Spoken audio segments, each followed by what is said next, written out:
এ যুবক বন্ধুরা আমার, আমি আসার পর একটা জিনিস লক্ষ্য করছি, কমিটির ভাইদের অনেক সাধুবাদ জানায়, ধন্যবাদ জানায়, তবে একটা জিনিস আমার কাছে ভালো লাগে নাই। হয়তো মনে করবেন হুজুর এই কথাটা কেন বলে, কারণ আপনাদের এলাকার মানুষের পর্দার বিধান মনে হয় মানেন না। কারণ নামাজ যেমন ফরজ, পর্দাও তেমনি ফরজ। আশা পর যে জিনিস দেখলাম, বাজার ঘাটে নারী পুরুষ একত্রিত হইয়া যেভাবে ঘোরাঘুরি করতেছে, আল্লাহর কসম করে বলি, আজকের এই তাফসীরুল কোরআন মাহফিলের এই দৌলতে জাহান্নামের দরজা বন্ধ হওয়ার সম্ভাবনা নয়। কারণ যাদের সঙ্গে দেখা দেয়া হারাম, আমি শুরুতেই বলছি যে সমস্ত নারীরা, কমিটির বাবারা যারা আছেন, এই গুনার মধ্যে যদি গুনাহ থেকে যদি বাঁচতে চান, অবশ্যই নারীদেরকে পর্দার মধ্যে রাখতে হবে। রাসূলের সাহাবী হযরত সালামা রাদিয়াল্লাহু তাআলা লিখে নেন ভালো করে। আমি আলোচনা আস্তে আস্তে আগাই, সমাজতা নিয়ে, বাস্তবতা নিয়ে, কুরআন হাদিস ইজমা কিয়াস দিয়ে আলোচনাগুলো আগাইব। একটু ধৈর্য সহকারে শুনবেন বাবারা আমার। রাসূলের সাহাবী হযরত সালামা রাদিয়াল্লাহু তাআলা ওমর নবীজির সাহাবী, যুবক সাহাবী, রাসূলুল্লাহর পিছে নামাজ পড়তেন, 5 ওয়াক্ত সালাত আদায় করতেন। হঠাৎ নবী ওয়াজ করলেন, পর্দার বিধান, একদম কঠোর পর্দার বিধানের আলোচনা করলেন। পর্দার বিধান রাসূল তো নিজেই ওয়াদা করেছে, যুবক দুইটা জিনিস যে ব্যক্তি জামিনদার হয়ে যাবে, রাসূলুল্লাহ তার হাত ধরে জান্নাতে নিয়ে যাবে, তার মধ্যে দুইটা হলো দুগালের মধ্যবস্তু এবং দুই পায়ের মধ্যবস্তু লজ্জাস্থান। মুসলমান এই দুইটা জিনিস যে ব্যক্তি হেফাজত করতে পারবে, আল্লাহ নবী ওয়াদা করেছে জান্নাতে নিয়ে যাব। আজকে যে কমিটিকে আমি যদিও আপনাদের উপরে তাগিদ দিয়ে বলা ঠিক না, তবু বলতেই হবে, কারণ এখানে দুইটা জিনিস পাওয়া যাবে, একটা রহমত, একটা গজব। আপনারা গজবের মধ্যে থাকবেন, যেহেতু আমি আপনাদের মহল্লার মানুষ, প্রতিবেশী এলাকার মানুষ, বাবারা আমার, আমাকেও জবাবদাহিতা করতে হবে আল্লাহর আদালতে। এই সালামা রাদিয়াল্লাহু তাআলা রাসূলের পিছে সালাত আদায় করে যখন যাইতেছিল বাড়ির দিকে, হঠাৎ একটা বাড়ির সামনে দিয়ে যাইতেছিল, যাবার সময় ওই বাড়ি গোসলখানায় একটা মেয়ে গোসল করতেছিলেন, আর ওই বাতাস আসিয়া পর্দা উঠে গেলেন। ওই গোসল করা অবস্থায় মেয়েটাকে দেখে ফেললেন হযরত সালামা রাদিয়াল্লাহু তাআলা। আল্লাহু আকবার বলো, আল্লাহু আকবার, আর একটু জোরে বলো, আল্লাহু আকবার। হযরত সালামা রাদিয়াল্লাহু তাআলা ওই মেয়েটাকে মনের অজান্তে দেখে ফেললো। দেখা পর চোখের পানি ছেড়ে কান্দার বলে, আল্লাহ, ও আমার আল্লাহ, আমি যে চোখের জিনা করে ফেললাম। আমার অনেক টুপিওয়ালা, পাঞ্জাবিওয়ালা ভাইরাও আপনারা মেয়েদের ভিতর আড্ডা মেরে বাজার করতেছেন। আপনার নিজেই যদি ইসলামের বিধান না মানেন, ওই দাড়ি টুপি লাগায়া সমাজটারে নষ্ট করবেন না, কারণ নিজেরাও গুনাহগার হবেন, অন্যকে গুনাহগার বানাইবেন। নিজেরা এখন পাঞ্জাবি লিবাস পরে যদি বাজারে ঘোরাঘুরি করেন, সাধারণ পাবলিক কি করবে? কথা কয় না? আমি আশ্চর্য হয়ে গেলাম, কিছু দেখলাম, এক শ্রেণী আইছে, টুপি আছে গার ভিতরে, জামে পাঞ্জাবি বড় আছে, দাড়িও আছে, বাজার দেখালে টোটো কোম্পানির মধ্যে ঘুরতেছে। যে জায়গা মহিলা আছে ওই জায়গা ওরা আছে। আমি আশ্চর্য হয়ে গেলাম এগুলো দেখার পর। আসা পরও দেখলাম, যাইতেও দেখলাম, আসতেও দেখলাম। তোদের দরকার ছিল আজকে ওই দাড়িওয়ালা টুপিওয়ালা গুলো আগে মঞ্চে আসা, যেটা বলেন ঠিক কিনা? বন্ধুগণ আমার, গভীর মনোযোগ। যারে দিয়ে ভূতে খেদাইব, তারে যদি ধরে ভূতে, অবস্থা কি হবে? যুবক বন্ধুরা আমার, দিলের কান্ডা লাগা শোনো। হযরত সালামা রাদিয়াল্লাহু তাআলা সঙ্গে সঙ্গে উনি কানটা ধরে জমিনের মধ্যে পড়ে গেলেন। ডাক দেখ, আমার আল্লাহ, আমি ইসলামের ধর্ম কবুল করেছি, কালেমা পড়েছি, ইসলামের বিধান আজকে আমি লঙ্ঘন করলাম। আল্লাহ, আমি বেগালা নারী আমার চোখে দেখে ফেললাম। আল্লাহ রব্বুল আলামিন, তুমি যদি আমারে মাফ না করো, আমার আল্লাহ, আমি জাহান্নামে যাইব। আল্লাহ, আমার এই বেগানা নারী দেখার কারণে আল্লাহ না জানি জিবরিল আমিন যাইয়া আমার নবীরে জানায় দেয়, আল্লাহ, আমি পাপী হয়ে গেলাম, গুনাহগার হয়ে গেলাম। না রে না, আমার এই মুখটা রাসূলের সামনে আমি যাব না। ওই হযরত সালামা রাদিয়াল্লাহু তাআলা উনি জঙ্গলে চলে গেলেন। গভীর মনোযোগ। আজকে পর্দা একেবারেই নাই, পর্দাও ফরজ, নামাজও ফরজ, ঠিক কিনা? ঠিক কিনা? আজকে দেশের এই অবস্থার জন্য দায়ী আমরা নিজেরা। পর্দার বিধান মানি না, পর্দা মানি না। মুসলমান চাচাতো ভাই, মামাতো ভাই, খালাতো ভাই, চাচাতো ভাই দেখা হারাম, এর কোনো মুক্তি ফতোয়া দিতে পারবে না, জায়েজ আছে। কারণ মামাতো ভাইয়ের সঙ্গে দেখা দিয়া হারাম, খালাতো ভাইয়ের সঙ্গে দেখা দিয়া হারাম। ফুফাতো ভাইয়ের সঙ্গে দেখা দিয়া হারাম, চাচাতো ভাইয়ের সঙ্গে দেখা দিয়া হারাম। আজকে আমার সমাজ একটা বারও মানতেছি না। আমি হুজুর মানি না, আপনারাও মানেন না, ইমাম সাহেবও মানে না, কারি সাহেবও মানে না। আজকে ইসলামের বিধান কিছু মানি কিছু মানি না, নিজের পক্ষে যেটা সেটা মানি, বাকিগুলো মানি না। সব বন্ধ। জোরে বলেন ঠিক কিনা? হযরত সালামা রাদিয়াল্লাহু তাআলা কাঁদতে কাঁদতে জঙ্গলে চলে গেলেন। রাসূলের পাশে আসেন না নবী। সালাম নামাজ শেষ করার পর কিছুদিন অতিবাহিত হয়ে গেল। রাসূলুল্লাহর কাছে জিবরিল আমিন এসে বলে, নবী গো, আপনার ওই যুবক সাহাবী হযরত সালামা তার কি খবর নেছেন নবী গো? নবীজি সালাম ফিরে সাহাবীদেরকে বললেন, আমার সাহাবীরা রে, তোমরা কি আমার সালাবারে দেখছো? সাহাবীরা বলে, হুজুর না, আমরা দেখি না। খবর নাও, খবর নাও। এবার বাড়ি খবর নেওয়া হলো। বাবাই বলতে পারে না, মায়ে বলতে পারে না, গ্রামবাসী কেউ সালাবার খবর জানে না। হযরত সালামা রাদিয়াল্লাহু তাআলার খবর কেউ জানে না। আল্লাহর নবীর কাছে আসলো সাহাবীরা বলে, হুজুর, সালামা রাদিয়াল্লাহু তাআলার খবর কেউ বলতে পারে না। তার আত্মীয়-স্বজনের বাড়ি যায় না, কোথায় গেছে বলতে পারি না। আমার নবী কান্দে রে, না জানি আমার সালাবারে হত্যা করে ফেলেছে, না জানি কাফের বেঈমানেরা আমার সালাবাকে হত্যা করে দুনিয়া থেকে বিদায় করে দিছে। রাসূলুল্লাহ চোখের পানি ছেড়ে কান্দে। নবীজির চোখের পানিগুলো দর দর করে জমিনের মধ্যে পড়ে।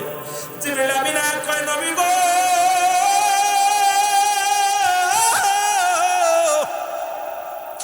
আর কাঁদবেন না নবী গো, আর চোখের পানি ফেলবেন না। রাসূলুল্লাহ কি করলেন? রাসূল ডাক দিলেন, কোথায় রে আমার আবু বকর রাদিয়াল্লাহু তাআলা, কোথায় রে আমার ওমর ফারুক রাদিয়াল্লাহু তাআলা, কোথায় রে আমার উসমান গনি রাদিয়াল্লাহু তাআলা, কোথায় রে আমার আলী রাদিয়াল্লাহু তাআলা? সাতজন সাহাবী রাসূলের সামনে চলে আসলেন। নবীজি বললেন, সাহাবীরা রে, খবর নাও, আমার সালাবার খবর নাও। আমার সালাবারে তো দেখতে পাই না। তোমরা এই পৃথিবীর মধ্যে মক্কা মদিনার উত্তর দক্ষিণ পূর্ব পশ্চিম তোমরা ভালো করে খবর নাও। না জানি আমার সালাবাকে হত্যা করে ফেলেছে ইহুদি নাসারারা, না জানি আমার সালাবাকে মেরে ফেলেছে। খবর নাও, আমার সালাবার খবর নাও। রাসূল বলার পর সাহাবীরা পাগলের মতো খুঁজতে লাগলেন হযরত সালামা রাদিয়াল্লাহু তাআলাকে। খুঁজতে খুঁজতে খুঁজতে খুঁজতে কোথাও বাদ রাখলেন না।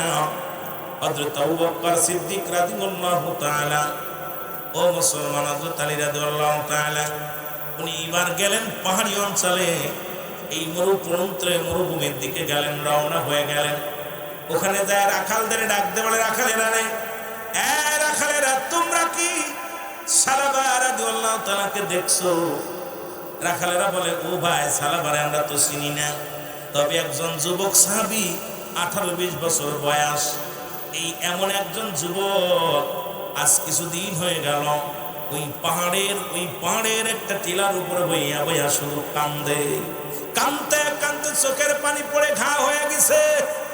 ও যুবক, চোখের পানি ফেলা গা হয়ে গেছে। শুধু রাত ভরে কান্দে, দিন ভরে কান্দে। ওই কান্না দেখে আমাদের পশুগুলো খানা খায় না, আমাদের বকরিগুলো খানা খায় না। আবু বকর ডাক দে, কও ভাই আলী, নিশ্চিত তার কেউ নয়, নিশ্চিত আমার নবীর সাহাবী আমাদের সালামা রাদিয়াল্লাহু তাআলা হবে। ডাক দে বলো হযরত আবু বকর সিদ্দিক রাদিয়াল্লাহু তাআলা, ডাক দে বলো, ভাই রাখালেরা রে, ওই যুবকটাকে দেখতে শুনতে কেমন? কয়, লম্বা করে যুবকটা, গায়ের রং শ্যামলা, হ্যাংলা পাতলা গায়ের রং, এই না গঠন তার এইরকম ধরে। আবু বকর কয়, না রে, আর কেউ নয়, এ আমাদের নিশ্চিত সালামা রাদিয়াল্লাহু তাআলা। দৌড়তে চলে আসলেন, যা দেখে সালামা মুসলমান ওই পাহাড়ের গুহায় বসে বসে কান্দে আর কয়, আল্লাহ মুসা নবীরে করছো দয়া, পাহাড়েতে লইয়া আমারে নি করবা দয়া গো। এহন দুনিয়ায় গো আল্লাহ আমার নি করবা একটু দয়া ওরে ইব্রাহিমকে করছো গো দয়া আগুনে ফেলিয়া আমার নি করবা দয়া গো আল্লাহ এই পাহাড়েতে লইয়া গো আল্লাহ আমার নি করবা তুমি দয়া তুমি ইউনূস নবীকে করছো গো দয়া মাছের পেটে গো আল্লাহ আমার নি করবা দয়া গো আল্লাহ এই পাহাড়ে উঠাইয়া গো আল্লাহ আমার নি করবা গো দয়া এর যুবক আদম নবী কান্দে রব্বানা জালামনা আনফুসানা ইল্লাম তাগফির লানা ওয়া তারহামনা লানাকুনান্না মিনাল খাসিরিন ও আল্লাহ তুমি তারও দয়া করলা 350 বছর কান্দায় তারে ক্ষমা করলা আমারে কি ক্ষমা করবা আল্লাহ এবার ইহুদিরা ডাক দেখো নবীর সাহাবীরা রে এই যুবকটা কাঁদতে কাঁদতে এত ক্লান্ত হয়ে গেছে এই পাহাড়ে উঠতে পারে না শুধু হেলে দুলে পড়ে যায় পাহাড়ের গোয়ায় পড়ে যায় আমি যখন এইটা দেখিয়া আমরা বকরি দন করিয়া এক পেয়ালা দুধ যখন তার হাতের মধ্যে দিলাম এই দুধ হাতের মধ্যে নিয়া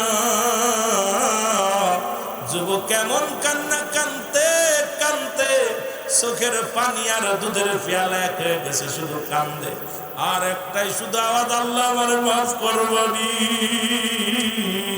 আজকে যুবক যারা বাজারে লইয়া নারী পুরুষ একত্রিত হইয়া বাজার করো মুসলমান শুনে নাও আজকে তোমরা এত গুনাহ কেমনে মাপ চাইবা হযরতে সালাবা শুধু এক নজর দেখার জন্য এমন কান্না কাঁদলো আজকে মুসলমান এই হক কথাগুলো বললেই দোষ অনেক মৌলবী কষ্ট পায় অনেক নেতার কলিদার মধ্যে লাগে তবে বলতেই হবে ওই কবরে যাইতে হবে জোরে জোরে চিল্লায় বলেন ঠিক কিনা ইহুদিরা ডাকতে বলে রাখালেরা ডাকতে বলে নবীর সাহাবীরা রে ওই যুবক সাহাবী শুধু কান্দে আল্লাহ আমারে মাফ করে দাও আমারে তুমি ক্ষমা করে দাও এমন কি গুনাহ করেছে এমন কি পাপ করেছে আমরা জানি না এবার সালাবার পাশে যাইয়া আবু বকর সিদ্দিক রাদিয়াল্লাহু তাআলা আলী রাদিয়াল্লাহু তাআলা দুজন যায় ডাকতে বলে সালাবারে সিজদা থেকে মাথা তোলো সিজদা থেকে মাথা তোলো দেখো আমরা তোমার ভাই আমি আবু বকর সিদ্দিক রাদিয়াল্লাহু তাআলা আর আমি হলাম হযরত আলী রাদিয়াল্লাহু তাআলা তোমার সামনে হাজির হয়ে গেছি ওঠো তোমার জন্য রাসূলুল্লাহ বেকুল হয়ে আছে তোমার জন্য নবীজি চোখের পানিগুলো ছেড়ে ছেড়ে কান্দে এ সালাবা উঠো সালাবা যখন উঠলে হযরত আবু বকর তাকায় দেখে রে সালাবার মুখের বস্ত্রগুলো খসে খসে পড়েছে এই দাড়ি মুবারক গুলো খসে খসে পড়তেছে শুধু কাঁদতে কাঁদতে চোখের পানি পড়ে পড়ে গা হয়ে গেছে দাঁতের গুড়াগুলো পর্যন্ত দেখা যাচ্ছে কাঁদতে কাঁদতে আর আমরা পরের মেয়ে নিয়ে হোটেলে উঠি পরের মেয়ের সঙ্গে কত না ফায়সা আলাপ করি কত না জিনা ব্যভিচার করি রে যুবক একবার কি তোর মরণের ভয় হয় না একবার কি তোর মরণের চিন্তা হয় না রে যুবক এ আমার যুবক বন্ধুরা শুনে না এইবার অত্যন্ত সালাবা রাদিয়াল্লাহু তাআলা কি করলেন ডাকতে বলে ভাই আলী ও ভাই আবু বকর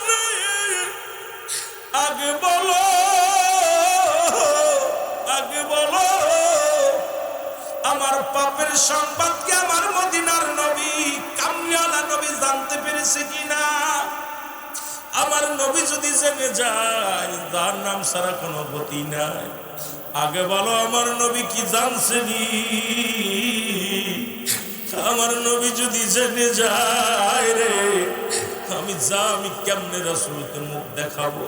এরে ডাকতে বলে সালাবারে, আমার রাসূল তো কিচ্ছু আমাদের জানাই নাই, এই বিষয় তো কোনো কিছু জানাই না, চলো যাই রাসূলের কদমে যায়। সালাবা দুই সাহাবীর গাড়ে ভর দিয়া গুটি গুটি পেয়ে রাসূলের কদমে চলে আসলেন। রাসূলকে দেখে রাসূলের সামনে মুসলমান রাসূলের কদমের মধ্যে পড়ে গেলেন।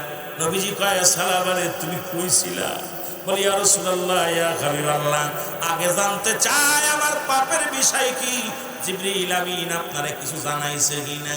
নবী কয় না রে সালাবা, আমারে তো কিছু জানাই নাই। কয় হুজুর আমি আমার মনের অজান্তে একটা মেয়ে গোসল করতেছিল, ওই তাপ ত্বকে সংকোচন করার সময় ওই পর্দা সরে যায়, আমি দেখে ফেলেছি, গোসল করা অবস্থায় দেখে ফেলেছি, আমি চোখের জিনা করে ফেলেছি, নফসের গুনাহ করে ফেলেছি। ইয়া রাসূলুল্লাহ ইয়া হাবিবাল্লাহ, আমার আল্লাহ কি আমারে মাফ করবো? নবী গো, আমার নবী কয় সালাবারে তোমার বিষয়ে কোনো আয়াত নাজিল হয় না, তোমার বিষয়ে আমার নবীজি, আমার নবী বলে তোমার বিষয়ে জিবরিল আমিন আমারে কিছু বলে নাই, তবে তুমি তওবা করো। সঙ্গে সঙ্গে হযরতে সালাবা রাদিয়াল্লাহু তাআলা তওবা করলেন।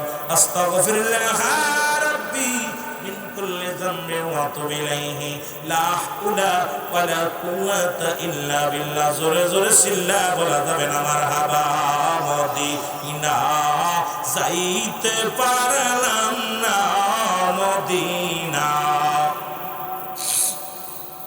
আরো জোরে জোরে সিল্লা বলেন মদিনা যাইতে পারলাম না, মদিনা।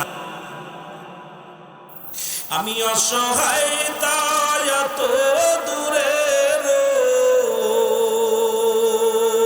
আমি অসহায় তাই এত দূরে রই, দূর থেকে সালাম জানাই, বলো দূর থেকে জালাম জানাই, মদিনা যাইতে পারলাম না, মদিনা।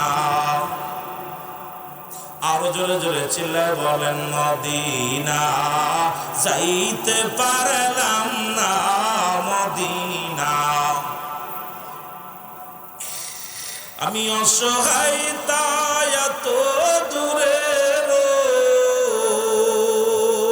আমি অসহায় তাই এত দূরে রই, দূর থেকে সালাম জানাই, বলো দূর থেকে সালাম জানাই, মদিনা যাইতে পারলাম না, মদিনা।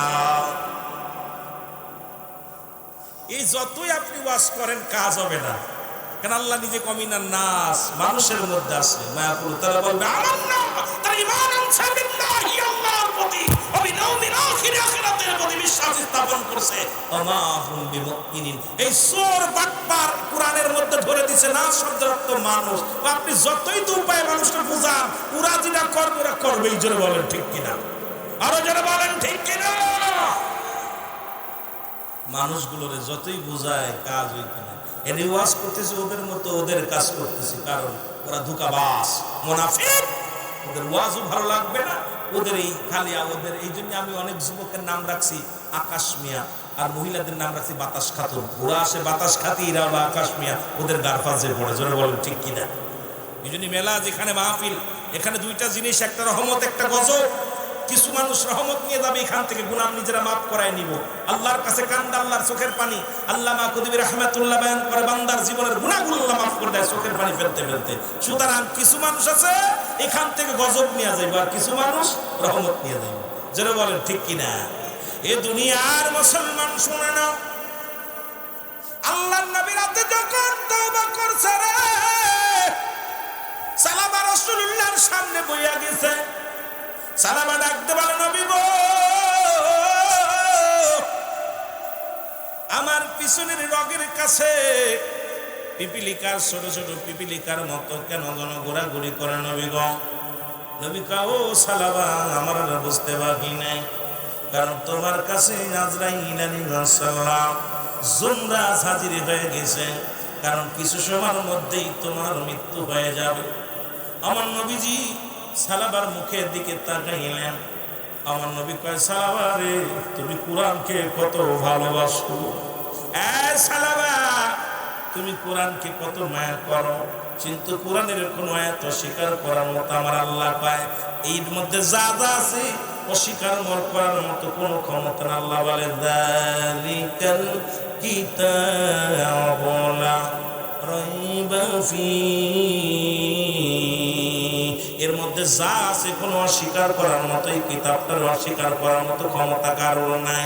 এই কোরআনের মধ্যে একটা জবরের ভুল নাই, নোক্তার ভুল নাই, জেরের ভুল নাই। এর মধ্যে যা আছে কোনোটা অস্বীকার করার মতো মুসলমান শুনে নাও, এই কোনোটা ভুল নাই। এটা সেই কিতাব, যে কিতাব আমার আল্লাহ রাব্বুল আলামিন বান্দার জন্য নিয়ামত স্বরূপ পাঠায় দিয়েছে। জোরে বলেন ঠিক কিনা? একমাত্র এখন বলতে পারেন সব মানুষের জন্য না। আল্লাহ বলেন, হুদাল লিল মুত্তাকিন, আল্লাহ বলে একমাত্র হেদায়েত প্রাপ্ত বান্দাদের জন্য এই কোরআনটা আমি পাঠাইলাম। সুতরাং যারা হেদায়েত প্রাপ্ত হবে না, জীবনেও কোরআনের বিধান মানবে না, কোরআন বুঝবে না, এই গরুদেরকে যতই বোঝান কোনোদিন তাদের কাজ হবে না। জোরে জোরে চিল্লায় বলেন ঠিক কিনা? এই কোরআনটাকে বোঝার জন্য জ্ঞান দরকার। জোরে কোন ঠিক কিনা? এই কোরআনটা বোঝার জন্য জ্ঞান দরকার। এই জন্য আমি শুরুতেই বললাম আল্লাহ রাব্বুল আলামিন ওদের জন্য প্রস্তুতি করে রাখছে, উহিদ্দাতুল কাফিরিন, ওই কাফের বিদ্বান মুনাফিকদের জন্য আমার আল্লাহ রাব্বুল আলামিন প্রস্তুতি করে রাখছে 7টা জাহান্নাম। আয় বান্দা, দুনিয়ার মধ্যে তোরে দিলাম 50 বছর, 60 বছর, 80 বছরের জিন্দেগি তোরে দিলাম। দুনিয়ার মধ্যে ইচ্ছা মতো চললি, ইচ্ছা মতো করলি, তুই আমার বিধান না মানিয়া তোর বিধান বানায়া তোর মতো তুই জীবন যাপন করলি। আয় রে বান্দা, তোদের জন্য আমি একটা জায়গা রেখে দিলাম, সেই জায়গাটার নাম হলো জাহান্নাম। জোরে জোরে চিল্লায়া বলা যাবেন আল্লাহু আকবার। এ আমার ভাইরা, আমার বন্ধুরা, আমার যে কথাগুলো বলতেছি খেয়াল করেন। হযরত সালাবা রাদিয়াল্লাহু তাআলা রাসূলুল্লাহর মুখের দিকে তাকাইলেন, রাসূল সালাবার মুখের দিকে তাকাইলেন। হযরত সালাবা রাদিয়াল্লাহু তাআলা রাসূলের মুখের দিকে তাকাইয়া টপ করে চোখের পানিগুলো ছেড়ে দিলেন। নবীজি তাকায়া দেখে সালাবার চোখের পানি। এমন সময় আজরাইল আলাইহিস সালাম আসলেন। সালাবা কালেমা পড়তে পড়তে মুসলমান ইন্তেকাল করলেন। রাসূলুল্লাহ লাশখানে সালাবার লাশ ধরে চোখের পানি ছেড়ে কাঁদতে লাগলেন। সাহাবীরা বলে, হুজুর আপনার সালাবা বিদায় নিছে। আমার নবী কয়, আমার সালাবা পাপকে কত ভয় করত। আমার সালাবা শুধু মনের অজান্তে একটা বেগানা নারী দেখার কারণে আমার সালাবা জীবনটারে শেষ করে দিয়েছে, না খাইয়া না ঘুমায়া ওই পাহাড়ের গুহায় বসে বসে কাঁদছে। এ আমার ভাইরা, আমার বন্ধুরা, সাতক্ষীরার বাবারা, কারণ এই দুনিয়ার মধ্যে কি নিয়ে যাবা কিছুই তো নিতে পারবা না। কার জন্য তুমি ঘুষ খাও, কার জন্য তুমি সুদ খাও, কার জন্য তুমি এত বাড়াবাড়ি করো, কিচ্ছু তুমি নিয়ে যেতে পারবা না। এই দুনিয়ার বালাখানা, দুনিয়ার সম্পদ নিয়ে কবরে যাইতে পারবা না। ঈমান নিয়ে যদি কবরে না যাইতে পারো, তোমার কবর জাহান্নাম হবে একমাত্র ঠিকানা। আমার ভাইরা, আমার বন্ধুরা, হযরত সালাম ইন্তেকালের পরে রাসূল কাঁদলেন। রাসূল বলে, সাহাবীরা রে, আবার সালাবারে গোসল করাও। সালাবারে গোসল করানো হলো। সালাবার গোসল শেষে হযরত রাসূল আকরাম সাল্লাল্লাহু আলাইহি সাল্লাম বলে, দাফন কি করো, কাফন পরাও। তাকে কাফন পরানো হলো। কাফন পরানোর পর রাসূল বললেন, নিয়ে যাও ওই ফাঁকা ময়দানের মধ্যে নিয়ে যাও, ওখানে সালাবার জানাজা হবে। জানাজার জন্য যখন নিয়ে যাওয়া হলো, এবার নবীজির সাহাবী সালাবার কাঁধে নিলেন। হযরত আবু বকর সিদ্দিক রাদিয়াল্লাহু তাআলা, হযরত উসমান মাসউদ, হযরত মুসলমান শুনে নাও, হযরত উমর ফারুক রাদিয়াল্লাহু তাআলা আনহু, হযরত উসমান গনি রাদিয়াল্লাহু তাআলা আনহু, হযরত আলী রাদিয়াল্লাহু তাআলা আনহু, এই চারজন চার পাদে কাঁধে নিলেন। কাঁধে নিয়ে সালাবার লাশখানা নিয়ে যখন ওই ময়দানে জানাজার জন্য নিয়ে যাওয়া হলো, রাসূল অনেক পিছে পড়ে গেলেন। আমার নবীজি পিছন দিকে, এদিকে হযরত আবু হযরত উমর ফারুক ডাকতে বলে, ইয়া রাসূলুল্লাহ, ইয়া হাবিবাল্লাহ, জানাজা তো 10টায় হবে, 11টায় হবে নবী গো, সময় হয়ে গেছে, আপনি এত পিছে পড়ে গেলেন কেন, তাড়াতাড়ি আসেন গো নবী। নবী অনেকখানি পিছে পড়ে আসে। আল্লাহর নবী বলে, ও উমর, উমর শোনো, আমি কেমনে আইবো, আমি তো পা রাখার জায়গা পাইতেছি না, কারণ এত পরিমাণ, শোনো শোনো, আসমান থেকে 70,000 ফেরেশতা নাজিল হয়েছে জমিনের মধ্যে। একজন নয়, দুজন নয়, 70,000 একজন ইমানদার, একজন ফরেজগার, একজন আদর্শবান পুরুষের জানাজায়, একজন সৎ সতীর্থ মুসলমান, একজন আল্লাহওয়ালা ব্যক্তির জানাজার জন্য 70,000 ফেরেশতা আল্লাহ পাঠিয়ে দিয়েছে।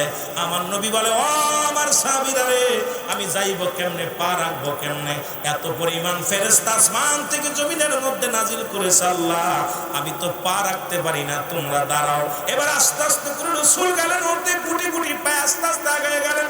রাসূলুল্লাহ জানাজা শেষে সাহাবীদেরকে বললেন, ও আমার সাহাবীরা, আমার সালাবা বড় ভাগ্যবান, আমার সালাবা ইসলামের বিধান মানার কারণে, কোরআনের বিধান মানার কারণে, এই ইসলামের পর্দার বিধান মানার কারণে আমার আল্লাহ রাব্বুল আলামিন এত খুশি, এত খুশি আমার সালাবার উপরে হয়েছে।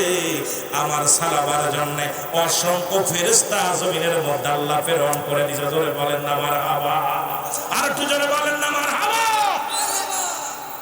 আমার নবীজি, ও যুবক শুনে নাও, শুনে নাও, তাহলে আমার এই দুনিয়ার মধ্যে আজকে আমরা যা করতেছি, প্রতিনিয়ত বলদ করতেছি, প্রতিনিয়ত আজকে হুজুর নাই, আলেম নাই, মৌলবী নাই, আজকে সমাজের মধ্যে যেভাবে জিনা ব্যভিচার শুরু হয়ে গেছে, যেভাবে অন্যায় জুলুম ব্যভিচার চলতেছে মুসলমান অসংখ্য, আজকে বাংলাদেশের মধ্যে যেখানে 92% মুসলমান, কেন পর্দার বিধান থাকবে না? তারপরে সাতক্ষীরার জমিন, এই জমিনের মধ্যে আলেম ওলামা বেশি, এই জমিনের মধ্যে কোরআন প্রিয় ব্যক্তি বেশি, এই জমিনের মধ্যে যদি বেপরদা হয়, আল্লাহর কাছে কি জবাব দিবেন? জবাব দেওয়ার মতো জায়গা থাকবে না, কারণ রব্বে কারিমের দরবারে ধরা পড়বেন, কারণ এখান থেকে বাঁচা সম্ভব হবে না। জোরে বলেন ঠিক কিনা?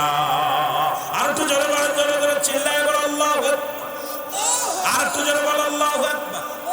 আমি যুবকদের বলি, তোমরা শুনে নাও, তোমরা যদি ঈমান ঠিক করে রাখো, দ্বীনের পথে থাকো, তোমাদের মঙ্গল হবে, কল্যাণ হবে। তার মতো না, শুনে নাও, রাসূলের এক সাহাবী সব চাইতে দেখতে শুনতে খারাপ, দেখতে শুনতে ভালো ছিল না, দাঁতগুলো বড় উঁচু উঁচু কালো, এত কালোর কালো, আসওয়াদ মার্কা নাম। এই সাহাবীর নাম ছিল জুলাইব বিবি রাহমাতুল্লাহ আলাইহি। জোরে বলেন মারহাবা। এই সাহাবীর নাম ছিল হযরত জুলাইব। জোরে বলো মারহাবা। এ মুসলমান শুনে নাও, উনি নবীজির এত একজন সাহাবী ছিল, কিন্তু দেখতে শুনতে একেবারে কালা, চেহারা একেবারে ভালো না, দাঁতগুলো উঁচু, একদম সাহাবীদের মধ্যে সব চাইতে দেখতে শুনতে খারাপ। নবীজির সামনে একদিন এসে বসলেন জুলাইব। মুসলমান শুনে নাও, এ মুসলমান শুনে নাও, এই জুলাইবি যখন নবীজির সামনে এসে দাঁড়াইলেন, নবীজি বললেন, জুলাইবি তুমি কি বিয়ে করবা? বলি, ইয়া রাসূলুল্লাহ, আমি যে বিয়ে করব, মক্কা মদিনার কোনো মেয়ে আমার সঙ্গে বিয়ে করবে না। এই জুলাইবিকে রাসূল বললেন, জুলাইবি শোনো, তুমি কি বলতে চাও? বলি, ইয়া রাসূলুল্লাহ, ইয়া হাবিবাল্লাহ, আমার মতো কালো, আমার মতো দাঁত উঁচু, আমার মতো এই চেহারার মধ্যে কুচ্ছির চেহারার মানুষ, এই মক্কা মদিনার কোনো মেয়ে আমার সঙ্গে বিয়ে করবে না, এমনকি কোনো মেয়ের বাবা আমার সঙ্গে বিয়ে দিবে না। ইয়া রাসূলুল্লাহ, ইয়া হাবিবাল্লাহ, আমার বিয়ে হবে না। এই যুবকেরা শোন, আজকে দেখলাম কিছু মৌলবীরা খুব ঘোরাঘুরি করতেছে মেয়েদের ভিতরে, এই জন্য কথাগুলো না বললে নয়, যুবকরা ঘোরাঘুরি করতে। শোন জুলাইবি, মুসলমান শোনো, রাসূলুল্লাহর সামনে দাঁড়ায় আছে, নবীজি বললেন, জুলাইবি তুমি কি সত্যি কি বিয়ে করবা? বলেন, হুজুর কেমনে করবো, কেউ বিয়ে করবো না। নবী বললেন, জুলাইবি তুমি বিয়ের জন্য প্রস্তুতি নাও। রাসূলুল্লাহ নিজেই গেলেন, সাহাবীরা বলে, হুজুর কে মেয়ে দিবে রে? কারণ আমরা তো তারা দেখলে ভয় পাই, রাতের অন্ধকারে যখন জুলাইবিকে দেখি তখন আমরা নিজেরাই ভয় পাই, কারণ চেহারার মধ্যে এমন কুচ্ছির চেহারা, তার দাঁতগুলো অনেক বড় বড়, নাক ফেটা, দাঁতগুলো বড়, চেহারা কুৎসিত, ওই আফ্রিকা জঙ্গলের যেমন ওই যে কালো মানুষ আছে, এর চাইতে অনেক খারাপ দেখতে মুসলমান নবীর সাহাবী। নবীজি বললেন, সাহাবীরা রে, তোমাদের কারো কি মেয়ে আছে? তোমরা বলো। সবাই বলে, হুজুরের সঙ্গে কে মেয়ে দিবে? কারণ মেয়ে কাইটা টুকরা টুকরা করে ফেলবো, তবু এই সাহাবীর লগে মেয়ে দিব না। নবী গো, এর সঙ্গে মেয়ে দিলে মেয়ে জীবনেও একবার জীবনটাই শেষ করে দিব, সম্ভব নয়। আমার নবী বলো, সাহাবীরা তোমাদের মধ্যে সবচাইতে সুন্দরী মেয়ে কার আছে বলো? এক সাহাবী বলে, হুজুর সুন্দরী মেয়ে আসো মুখ সাহাবী। আমার নবী বলে, আমি আমার জুলাই বিবির জন্য, জুলাই বিবির জন্য আমি নিজেই যাব। রাসূলুল্লাহ নিজেই ঘটক হয়ে চলে গেলেন, মাধ্যম হয়ে চলে গেলেন।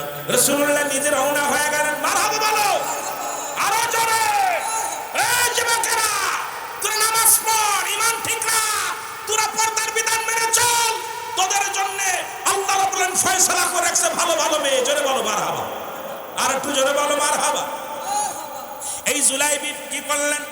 রাসূলুল্লাহ তার নিজেই বিয়ের পায়গাম নিয়ে সাহাবীর বাড়ি রওনা হয়ে গেলেন। সাহাবীকে সালাম দিলেন, আসসালামু আলাইকুম। আমার সাহাবী আলাইকুম আসসালাম। বলে, সাহাবীরে, এই মক্কা মদিনার বুকে তোমার মেয়ে সবচেয়ে সুন্দরী চেহারা, কারণ মক্কা মদিনার মধ্যে তোমার মেয়ের মতো আর রূপবতী কোনো মেয়ে নাই শুনেছি। বলি, ইয়া রাসূলুল্লাহ, ইয়া হাবিবাল্লাহ, রব্বে কারীম এমন একটা মেয়ে আল্লাহ আমাকে দান করেছে, যেমন তার দেখতে শুনতে, যেমন তার গঠন, তেমন তার চেহারা, সব কিছু লম্বা, সব দিক থেকে আমার মেয়ে এক নাম্বার। ইয়া রাসূলুল্লাহ, ইয়া হাবিবাল্লাহ, আমার নবী বলে, ও আমার সাহাবী শোনো, তোমার মেয়ের বীর পায়গাম নিয়ে আমি নবী নিজে আসছি। জোরে বলেন না মারহাবা। আর একটু জোরে বলো, জোরে চিল্লায়া বলা যাবে না মারহাবা। হযরত সুলাইবি রাহমাতুল্লাহ আলাইহি, জোরে বলো মারহাবা। আর একটু জোরে বলো না মারহাবা। সাহাবীর মুখটা মলিন, সাহাবী কোনো কথা বলে না, মাথাটা নত করে রইলেন। রাসূল বললেন, কি খবর? বলে, হুজুর বিয়াদবি মাফ করবেন, আমি আমার মেয়ের সাথে একটু পরামর্শ করে নি, মেয়ের মার সঙ্গে পরামর্শ করে নি। এর আগে খুব আনন্দ ছিল, রাসূল আসছে বিয়ের পায়গাম নিয়ে, কতই না আনন্দ। রাসূল বললেন, বলার পর এবার বলে, হুজুর আমার মেয়ের সঙ্গে একটু পরামর্শ করে নি, আমার মেয়ের কাছে একটু জেনে নি, দেখি আমার মেয়ে রাজি কিনা। এবার যখন চলে গেলেন, মেয়ের মা বলে, খবরদার, ওই জুলাই বিবির সঙ্গে কোনো মেয়ে দেওয়া সম্ভব নয়, কারণ এই সাহাবীদের মধ্যে সবচেয়ে কুৎসিত চেহারা খারাপ। আসওয়াদ নাম, আসওয়াদ কালা, একদম জম্মের কালার কালা। এই মেয়ের সঙ্গে জামাই খাটবে না আমার, সুতরাং আমার মেয়েটা কেটে টুকরা করে দিব, এর সঙ্গে দেওয়া সম্ভব নয়। মেয়েও রাজি না, আমিও রাজি না। মেয়ের মাও বাবাও কয় আমিও রাজি না। মেয়ে দূর থেকে শুনতেছে, পাশের কামরা থেকে মা বাবা দুজনে গল্প করে, পছন্দ হয় নাই, বিয়ে হবে না। এখন সময় মেয়েটা ভিতর থেকে বাইর হয়ে আসে, আব্বা জান, ও আমার আম্মা জান, আপনারা যে কি আলাপ করতে দেন আমি সব শুনেছি। আপনারা কেমনে পারলেন আমার রাসূলকে আমাদের বাড়ি থেকে ফিরিয়ে দিতে? আপনি কেমনে পারলেন আমার নবীরে, আমার মদিনাওয়ালার কামলিওয়ালা নবী, আমার নবীজিকে কেন আপনি ওয়েটিং রাখলেন? আমার নবীকে কেন বলে দিলেন না আমি রাজি? কই, মারে, এই জুলাই বিবরে দেখলে পারে তুমি নিজেও বিয়ে করতে না। মেয়ে ডাক দেখো, আমার আব্বা জান, যেখানে আমার রাসূল আমার জন্য স্বামী নির্ধারিত করেছে, আমি বড় ভাগ্যবতী মা। বাবু, আমি বড় ভাগ্যবতী মা। তোমরা বলো ডাক দাও, আমার নবীরে ডাক দাও, আর না বলো না আমি সুন্দরী নারী আমার ওই কালো সাহাবীকে বিয়ে করতে রাজি। আমার রাসূলকে ডাক দিলেন, রাসূল ডাক দেওয়ার পর ফিরলেন। রাসূল বললেন, কি বলছে তোমার মেয়ে? মুখটা মলিন করে বললেন, হুজুর আমার মেয়ে রাজি। সুবহানাল্লাহ বলেন। রাসূলুল্লাহ জুলাইবিবকে খবর দিলেন। জুলাইবিব উনি আসলেন, রাসূলের সাহাবী। উনি আসার পর রাসূল নিজে থেকে বিয়ে পড়াইলেন। রাসূলুল্লাহ নিজেই মুসলমান বিয়ে পড়াইয়া দিলেন। জুলাইবিব বলেন, আমার জীবনের প্রথম খুশি, আমার জীবনে মক্কা মদিনার সবচাইতে সুন্দরী নারী আমার কপালে জুটেছে। আমি এত খুশি। ও যুবক, তাদের বাসর হলো, কিছুদিন চলতে লাগলো। জুলাইবিব এত খুশি মক্কা মদিনার জমিনে, কারণ সুন্দরী বিবি পাইয়া জুলাইবিব অত্যন্ত খুশি হয়ে গেলেন। আনন্দের সঙ্গে যায়, হঠাৎ যুদ্ধ সংগঠিত হলো। জুলাইবিব রাসূলুল্লাহর সঙ্গে যুদ্ধের ময়দানে চলে গেল। যুদ্ধ শেষ হয়ে গেল, সবার লাশগুলো আনা হলো। রাসূল বললেন, তোমরা সাহাবীদের লাশগুলো নিয়ে আসো। লাশগুলো আনা হলো, সব সাহাবীর লাশ আনা হলো। রাসূল বললেন, তোমাদের কি প্রিয় একজন ব্যক্তির লাশ, তোমরা প্রিয়জনকে খুঁজতেছো? কেউ বলে না হুজুর। আবার বললেন, তোমরা প্রিয়জনকে খোঁজো, এর মধ্যে আমার একজন প্রিয়জন আছে, তোমরা তারে খোঁজো। রাসূল বলার পর সাহাবীরা বলে, হুজুর আমাদের প্রিয়জন কেউ নাই, যারা ছিল সবার লাশ নিয়ে আইছি। নবীজি বললেন, তোমরা সবার লাশগুলো রাখো সামনে। নবীজি বললেন, আমার সবচেয়ে প্রিয় সাহাবী, এর মধ্যে শোনো ও মুসলমান শোনো। রাসূল এইবার সাহাবীরা চিন্তা করছে, যারা শাহাদাতের পেয়ালা পান করছে, অমুক সাহাবী রাসূলের প্রিয়, অমুক সাহাবী রাসূলের প্রিয়। আমার নবীজি যাইয়া জুলাই বিবির, যুবক জুলাই বিবির, মুসলমান জুলাই বিবি তার কাপড়ের কাপড়টা খুলে রাসূলুল্লাহ বুকের মধ্যে দিয়া ওয়া করে কেঁদে দিলেন। আমার রাসূল চোখের পানি ছেড়ে ছেড়ে কাঁদতে লাগলেন। সাহাবীরা বলে, হুজুর আপনি কেন কাঁদেন? আমার নবী কয়, শোনো, আজকে যতগুলো শহীদ হয়েছে, যত সাহাবী শহীদ হয়েছে, এই সব শহীদের চাইতে আমার কাছে সবচেয়ে প্রিয় শহীদ, সবচেয়ে প্রিয় সাহাবী, আমার পছন্দের সাহাবী ছিল আমার জুলাইবি। আমার ভাইরা, আমার বন্ধুরা, রাসূলকে এত ভালোবাসলো, দুনিয়ার সুন্দরী বিবি পাইয়া 13 জন শত্রুকে হত্যা করে এই জুলাইবি যুদ্ধের ময়দানে যাইয়া 13 জনকে শহীদ মুসলমান হত্যা করার পর নিজে শহীদ হয়ে গেলেন। এবার মুসলমান শুনে নাও, এবার রাসূল বললেন, সাহাবীরা রে শোনো, এই জমিনের মধ্যে আমার জুলাইবি পৃথিবীর সবচাইতে সুন্দরী নারী নিয়ে বাসর করেছে, সুন্দর বিবি পাইয়াও, কিন্তু এই দুনিয়ার মধ্যে আমার চাইতে ভালোবাসা এই বিবির প্রতি নয়, আসমান জমিনের প্রতি নয়। কারণ এই দুনিয়ার মধ্যে বিবি বাল বাচ্চা সব চাইতে আমি নবীকে অধিক পরিমাণ ভালোবাসতাম আমার জুলাইবি। তার প্রমাণ করে দিয়ে গেলেন। আজকে দুনিয়ার মধ্যে এত সুন্দরী বিবি ঘরের মধ্যে রেখে নিজের জীবনটা কোরবানি করে দিছে আমি নবী জুলাইবি বাবার। সুতরাং শুনে নাও, ওই জুলাইবিকে আমি নবী গ্রহণ করে নিলাম। জোরে জোরে সিল্লা বলা যাবে না মারহাবা। এই জন্য আমি যুবকদের বলি, রাসূলকে ভালোবাসো, ইসলামের বিধান মেনে চলো, দাড়ি রাখো, 5 ওয়াক্ত নামাজ আদায় করো, হালাল খাদ্য খাও।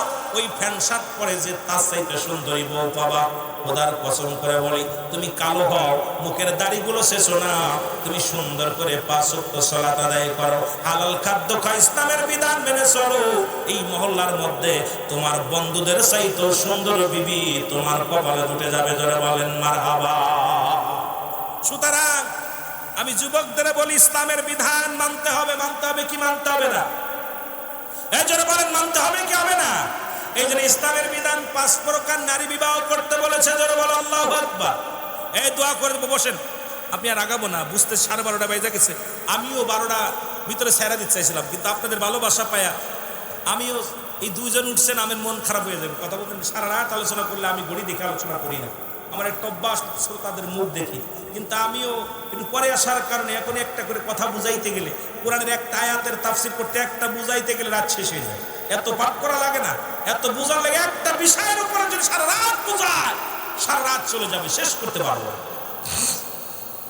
আমার বন্ধুগণ, আমার 5 শ্রেণী নারীকে বিবাহের কথা বলেছে ইসলাম। জোরে বলো মারহাবা। কয় শ্রেণী? কয় শ্রেণী? জোরে বলেন, কয় শ্রেণী? আপনারা ভালো করে লেখে নেন। নাম্বার 1, 1 নাম্বার হলো সতীত্বর আমানতদারি। 1 নাম্বার হলো সতীত্বর আমানতদারি। আমার মন বলে, এখন আপনাদের সাতক্ষীরা কয়জন সতীত্ব আছে বলা যাবে না মুসলমান। এখন আজকে খালাতো ভাই, মামাতো ভাই, ফুফাতো ভাই সর্বনাশের মোড়ে মুসলমান প্রয়াণ। এইটা আজকে দুনিয়ার মধ্যে সতীত্ব নারী পাওয়া খুব দুরস্কার। একমাত্র স্বামী ব্যতীত অন্য কোনো পুরুষের কাছে যায় না, অন্য কোন নিজের মুসলমান বিবি ছাড়া অন্য কোন নারীর কাছে যায় না। রাসূল বলছে 1 নাম্বার হলো সতীত্বর আমানতদারি নারী। মারহাবা বলো। 1 নাম্বার নারী হলো সতীত্ব আমানতদারি নারী। এদেরকে বিয়ে করা ইসলাম। বিয়ে করতে বলছে কাদেরকে? আজকে তাফসীরুল কুরআন মাহফিল শুনতেছো, 5টা বিষয় জানিয়ে দিয়ে যায়, ভালো করে শুনে নাও। 1 নাম্বার হলো নারী সতীত্ব, মুসলমান সতীত্বর আমানতদারি। 2 নাম্বার হলো আমলদারি নারী। এই মুসলমান শুনে নাও, এই আমলদারি নারীতে এখন বর্তমান পা বড় দুরস্কার। আমি আসতেছিলাম, দেখলাম আপনার এলাকায় ছোট্ট ছোট্ট পোলাবান যেভাবে গেম খেলতেছে মোবাইলে, মুসলমান ওদের বোনেরা কেমনে খেলে, মারা কেমনে খেলে, বাবারা কেমনে খেলে, ওটা দেখেই তো অনুমান করা যায়। কারণ এখন সম্পর্ক শুধু মোবাইলের সঙ্গে, নামাজের সঙ্গে নয়, জোরে বলেন, কোরআনের সঙ্গে নয়, জোরে বলেন ঠিক কিনা। আমার ভাইরা, আমার বন্ধুরা আমার, 2 নাম্বার হলো আমলদারি নারী, আমলদারি নারী। 3 নাম্বার হলো পর্দাশীলতা নারী। মারহাবা বলো। 3 নাম্বার হলো পর্দাশীলতা নারী। ও যুবক, এখন তো পর্দা যে অবস্থা দেখলাম আইয়া, আপনাদের এলাকার পর্দাও চলে গেছে। আবার বলবেন হুজুর এনে বললাম, রাগ করবেন না। আমি মনে করছিলাম সাতক্ষীরাতে যেহেতু ইসলামের মেহমান আসছে, যদিও না আসে, আমরা মেহমান হিসেবে আসছি, ঠিক কি না? কথা কয় না, আমার কথা বোঝেন? আমার ভাষা কি বুঝতেছেন? তাহলে কথা বলবেন। রব্বুল আলামিন মুসা আলাইহিস সালাম ডাক দিয়ে বলে, রব্বুল আলামিন, এরপরে যদি কোনো বান্দা বান্দির উপরে খুশি হন, সব চাইতে যদি খুশি হন আপনি, তাহলে আপনি কি দান করেন? আমার আল্লাহ রব্বুল আলামিন বলে, ও নবী মুসা শোনো, সব চাইতে যদি বেশি খুশি হই, আমি আল্লাহ রব্বুল আলামিন ওই ঘরের মধ্যে, বাড়ির মধ্যে বেশি বেশি কন্যা সন্তান দান করি। জোরে বলেন মারহাবা। আর একটু জোরে বলেন না সুবহানাল্লাহ। তাহলে আল্লাহ কোন বান্দা বান্দির বেশি ভালোবাসলে ওই ঘরের মধ্যে বেশি কন্যা সন্তান হয়। আজকের মাহফিলে দেখলাম আপনাদের চাইতে অধিক পরিমাণ মেয়ে মানুষের সংখ্যা বেশি, মেয়েদের সংখ্যা বেশি।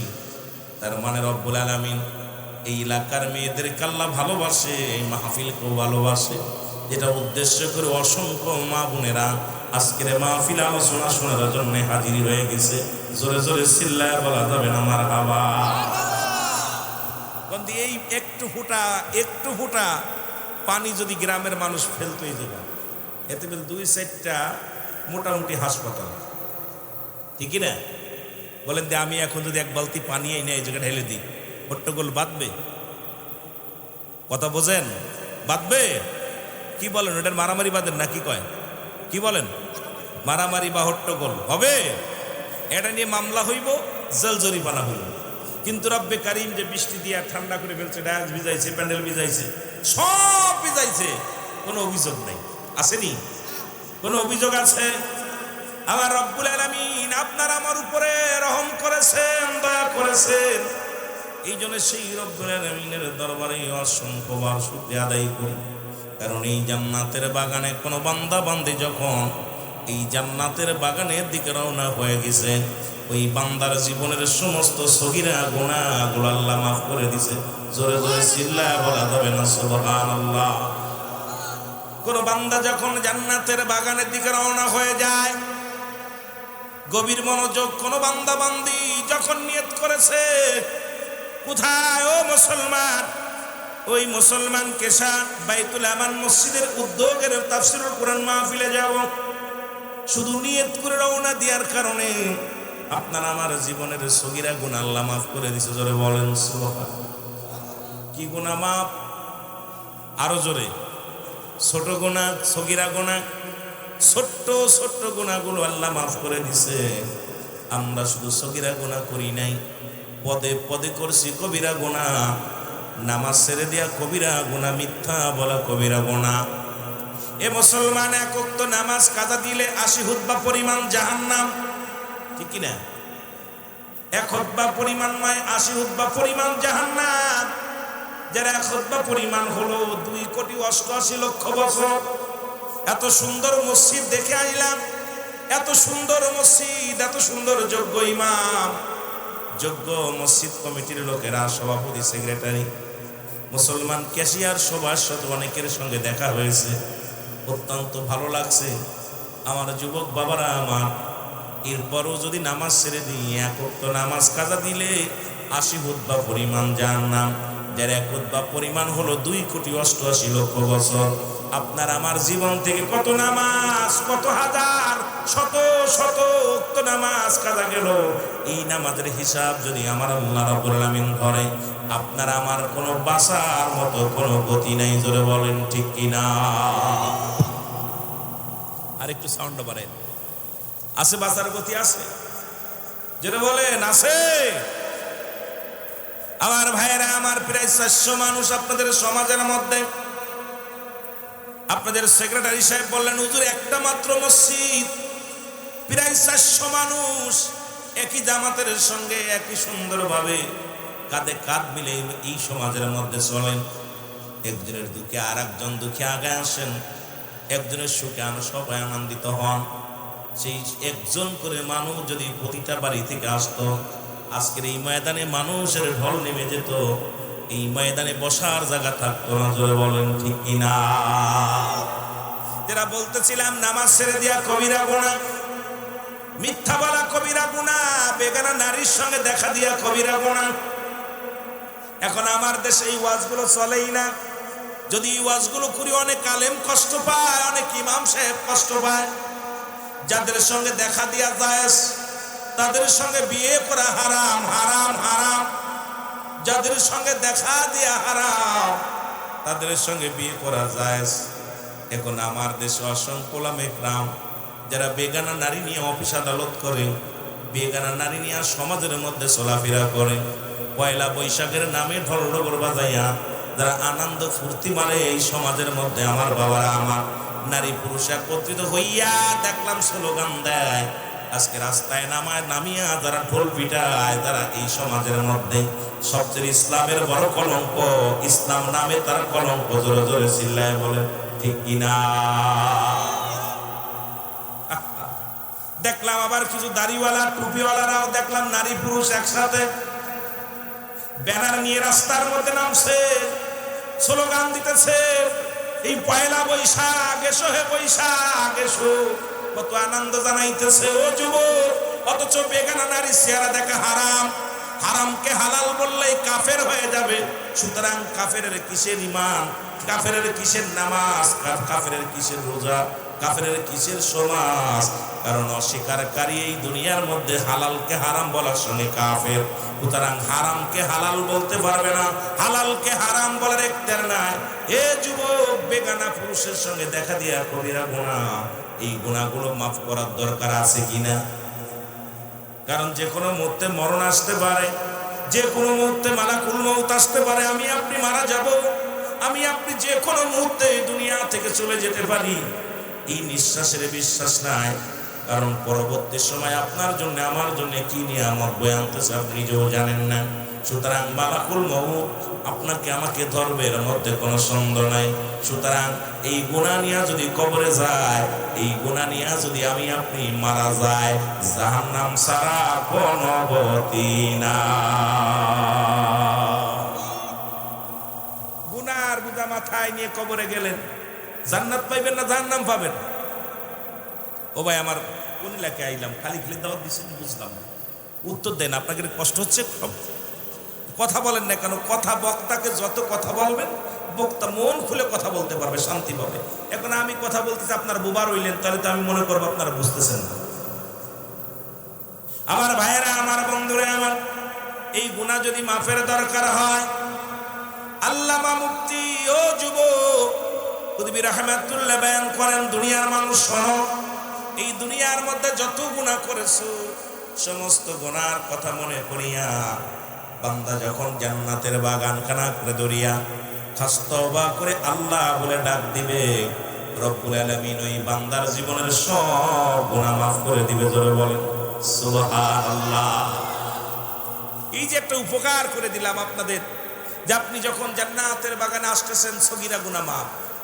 কারণ কিয়ামত পর্যন্ত কোন নবী আইব না, কিয়ামত পর্যন্ত নবীদের দরজা বন্ধ, ঠিক কি না?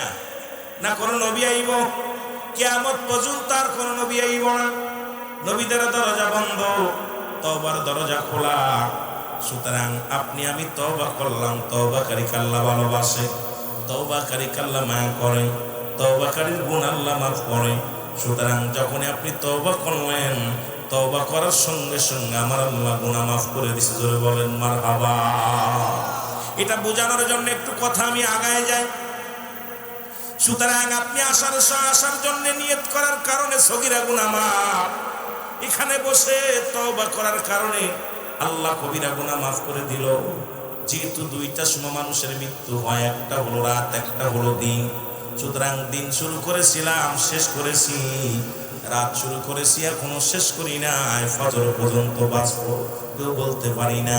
আমার সঙ্গে একটু তওবা করেন, আস্তাগফিরুল্লাহ, জোরে আস্তাগফিরুল্লাহ রাব্বি মিন কুল্লি যামবি ওয়া আতুবু ইলাইহি লা হাওলা ওয়ালা কুওয়াতা ইল্লা বিল্লাহিল আলিয়্যিল আযীম। লা ইলাহা ইল্লাল্লাহু মুহাম্মাদুর রাসূলুল্লাহ। জোরে জোরে সিল্লায় বলেন সাল্লাল্লাহু আলাইহি ওয়াসাল্লাম। আশহাদু আন লা ইলাহা ইল্লাল্লাহু ওয়াহদাহু লা শারীকা লাহু ওয়া আশহাদু আন্না মুহাম্মাদান আবদুহু ওয়া রাসূলুহু। জোরে জোরে সিল্লায় বলা যাবে না মারহাবা। মহব্বতের সঙ্গে দুরূদ শরীফ পড়েন আল্লাহুম্মা। ভাই কথা একটু কম টানতেছে।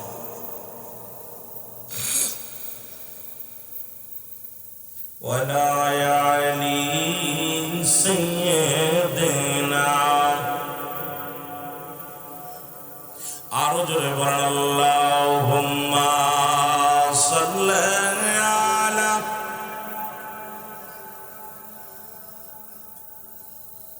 ওয়ালা আলি সাইয়্যিদিনা। এ দুনিয়ার মুসলমান,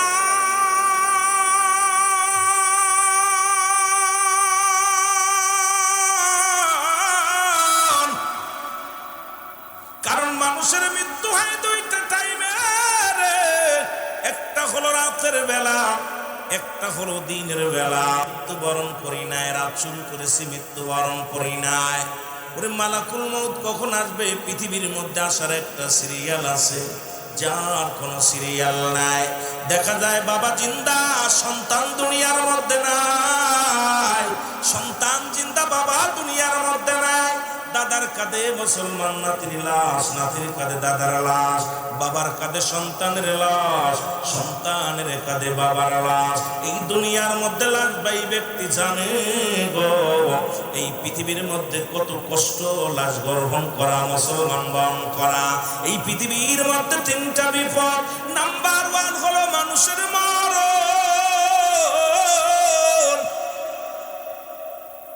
এই দুনিয়ার মধ্যে 1 নাম্বার বিপদ হলো মানুষের মরণ, 2 নাম্বার বিপদ হলো কবর, 3 নাম্বার বিপদ হলো কিয়ামতের ময়দান। সুতরাং একটার পর একটা বিপদের মুসলমান, এর 1 নম্বরে মরণের পেয়ালা পান করতে হবে।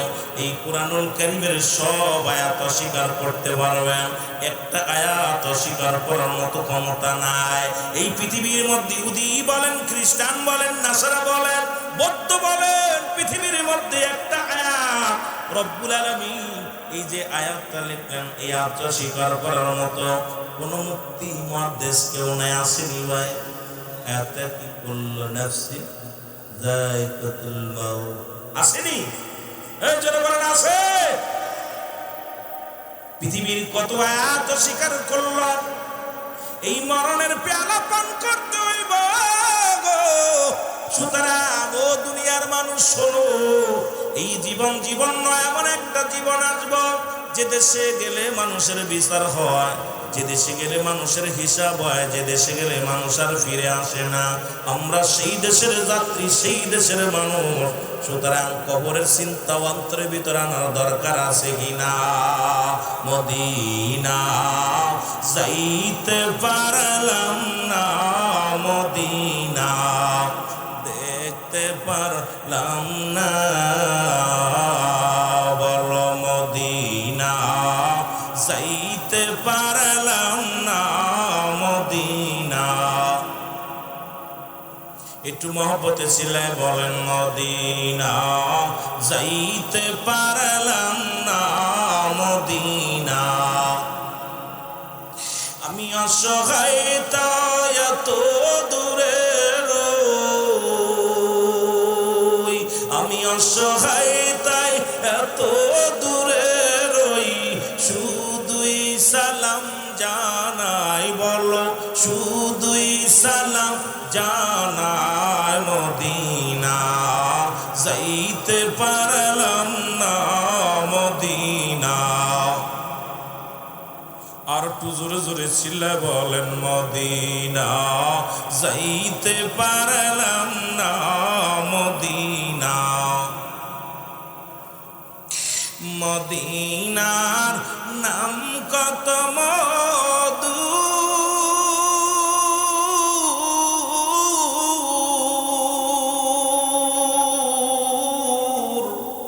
মদিনা আর যে কত দূর,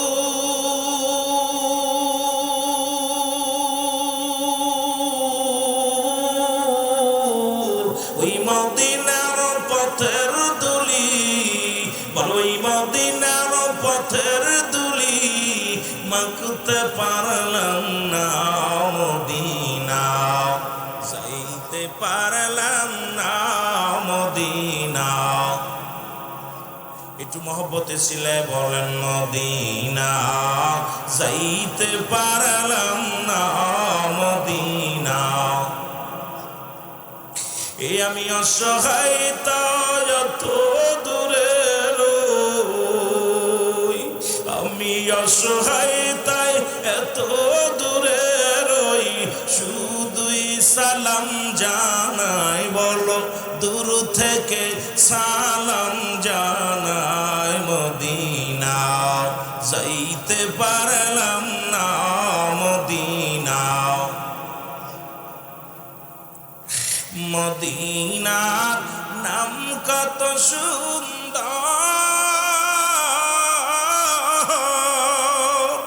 মদিনা কেড়ে সে অন্ত,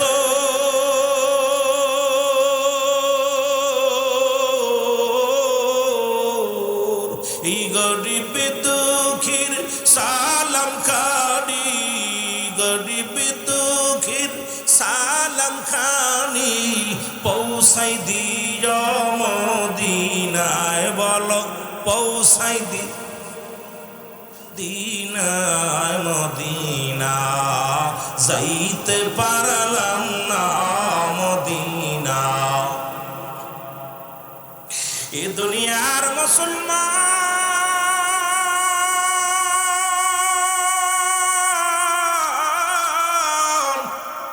যে কথাগুলো বলতেছিলাম দিলের কান্দে লাগে শোনো গো, বলতেছিলাম দুইটা টাইমে মানুষের মরণ হয়, একটা হলো রাতের বেলা, একটা হলো দিনের বেলা।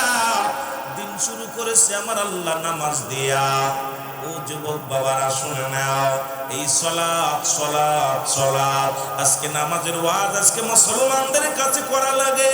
যদিও আমি একটা আলোচনা এখনো শুরু করি, আস্তে আস্তে আমরা আগাই। এরে মুসলমান দিন শুরু করেছে আমার আল্লাহ নামাজ দিয়া, এরে মুসলমান দিনের শুরু হলো ফজর, ফজর 2 রাকাত সুন্নাত নামাজ তুমি আদায় করলা, সঙ্গে সঙ্গে হয়ে গেলা তুমি রাসূলের প্রেমিক। এখন নবীর জন্য পাগল হও, নবীর জন্য চোখের পানি ফেলো, সুন্নাতের দাঁত ধারণা, মুখের দাড়িগুলো চাচো। ওরে মুসলমান সপ্তাহে 7 দিন ক্লিন শেভ হও, আর বলো নবীরে ভালোবাসি, নবীর দলের লোক, অথচ 10টা পর্যন্ত বেলা 10টা পর্যন্ত ঘুমাও। ওরে মজ্জেনা দাম দেয় সালাতু খায়রুম মিনান নাওম, ঘুম থেকে নামাজ উত্তম, আর তুমি ঘুমার বলো আমি নবীরে ভালোবাসি। ও পাগলের দলেরা শোনো, এইবার 2 রাকাত সুন্নাত নামাজ তুমি আদায় করলা, তুমি হয়ে গেলে আমার নবীর প্রেমিক। এইবার 2 রাকাত ফরজ নামাজ তুমি আদায় করলা, সঙ্গে সঙ্গে তুমি হয়ে গেলে আমার আল্লাহর গোলাম।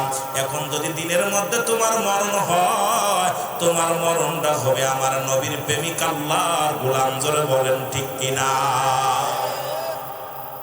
এখন গোলামিও করলা না, নবীর ভালোবাসলা না, আল্লাহর গোলাম হইলা না, তোমার নামাজের সাথে সম্পর্ক নাই, তুমি কেমন মুসলমান? ও যুবক, দিনের মধ্যে তোমার মরণ হয় না, রাতের মধ্যে মরণ হবে, এর মধ্যে কোনো সন্দেহ নাই।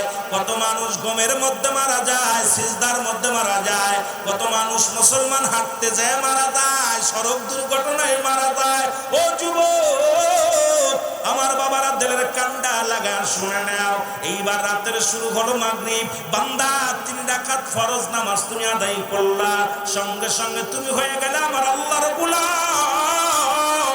এইবার 2 রাকাত সুন্নাত নামাজ তুমি আদায় করলা, সঙ্গে সঙ্গে হয়ে গেলা তুমি নবীর প্রেমিক। এখন তুমি মুসলমান, ফরজও পড়ো নাই, সুন্নাতও পড়ো নাই। রাতের মধ্যে যদি তোমার মরণ হয়, তুমি কার দলের লোক হয়ে মরলা? না পাইলা নবীর ভালোবাসা, না পাইলা আল্লাহর গোলামিত্ব। ও যুবক, তোমার জন্য আমার আল্লাহ রেখে দিয়েছে কুরআনুল কারীমের মধ্যে আল্লাহ ঘোষণা করে, উইদ্দাতুল কাফিরিন। আল্লাহ কয় কাফের বেঈমান মুনাফিকদের জন্য আমি আল্লাহ প্রস্তুতি করে রেখেছি, একটা নয়, 2টি নয় রে। আমি আল্লাহ প্রস্তুতি করে রাখলাম 7টা জাহান্নাম। কিরা কিরা যাবেন জাহান্নামে, একটু হাতটা তুলে দেখা।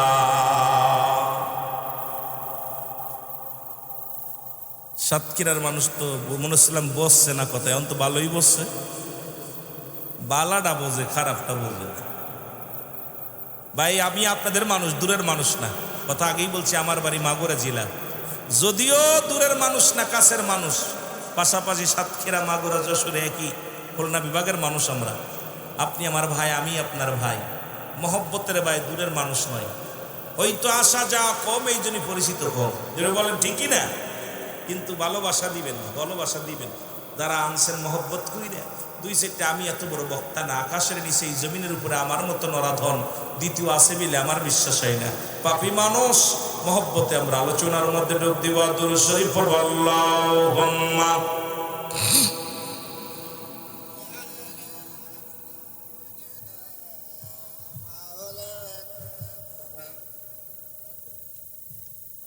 তুই বুঝলি না রে মন, কবরের জিন্দেগি হবে তোমার আপনজন। হায়, কবরের জিন্দেগি হবে তোমার আপনজন। ভাই বুঝলি না রে মন, ভাই বুঝলি না রে মন, কবরের জিন্দেগি হবে তোমার আপনজন। ভালো, কবরের জিন্দেগি হবে দ্বারা পুত্র পরিজন, তারা কেউ না হবে আপনজন। ও তোমার দ্বারা পুত্র পরিজন, কেউ না তোমার আপনজন গো। ও তারা সুযোগ পেলে ধরবে তোমায়, ও তারা সুযোগ পেলে ধরবে, তারা ছাড়বে না কখনো গো।